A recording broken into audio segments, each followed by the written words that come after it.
You're listening to the Faeries and Folklore podcast by Ronel. I'm dark fantasy author Ronel Janse van Vuuren. With over a decade of digging around in dusty folklore books, researching creatures of imagination that ignited my curiosity, I'm here to share the folklore in a nutshell and how I reimagined it for my writing in An Origin of the Fae. This is the Faeries and Folklore podcast. Hi, I'm your host Ronel Janse van Vuuren. You can just call me Ronel. In today's episode, we're continuing our exploration of the Fae realm. This episode is brought to you by my Dark Court Sisters book series, available in ebook, paperback, and audiobook. 3 sisters, 3 destinies, 3 ways to destroy the world. Go to ronelthemythmaker.com/Dark Court Sisters series for more.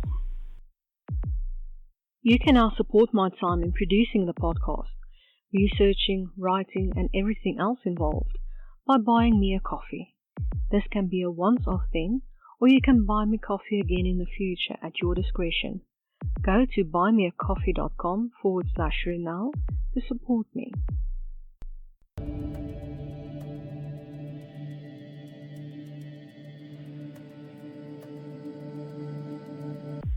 We're continuing our exploration of the Dark Fae. Today's fairy, Goblins. Folklore in a nutshell by Ronel.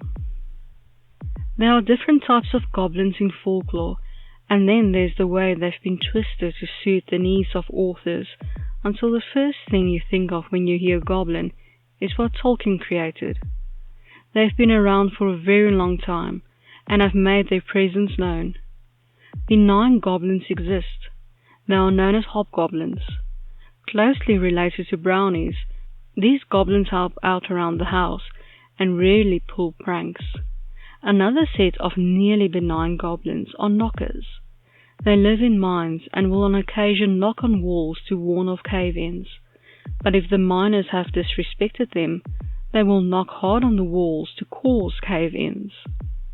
The hogboon of Orkney can bring luck to the farm closest to the mound it lives in, as long as the farmers share the bounty of the land, or it can bring ill luck, including making the farm barren, if the humans are disrespectful.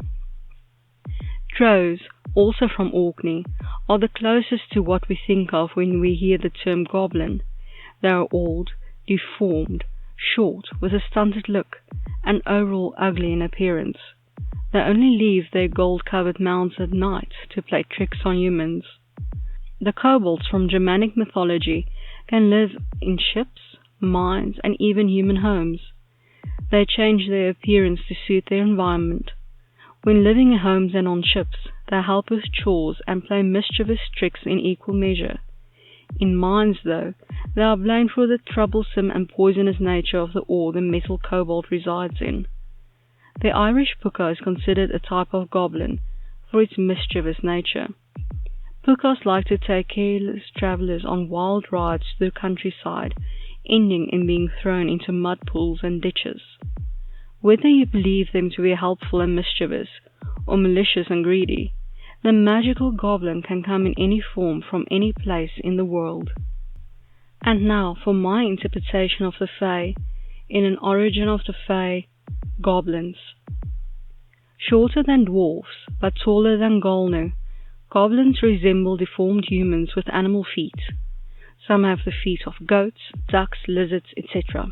They are different hues of brown and wear the clothes of their fallen enemies or prey.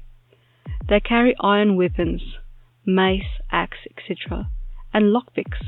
They like to steal. They are said to have no homes, being wanderers, dwelling temporarily in mossy cracks in rocks and tree roots.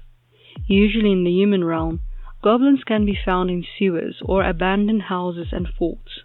They have chaotic behavior and will only behave orderly if ordered so by a more powerful creature, usually a witch, for they adore the company of the human magic users who want to rule the world. As a little bonus, let's look at this fairy translated to Afrikaans. Kaboutermannetjies. I hope that you've enjoyed this episode of the Faeries and Folklore podcast and that you've learned something new about fairy. Remember that you can get a transcript of this episode in the description. If you're new to the podcast, why not go and grab your free copy of Unseen, the second book in the fairy tale series, on my website, ronelthemythmaker.com. Loads of folklore, magic, and danger await. Take care.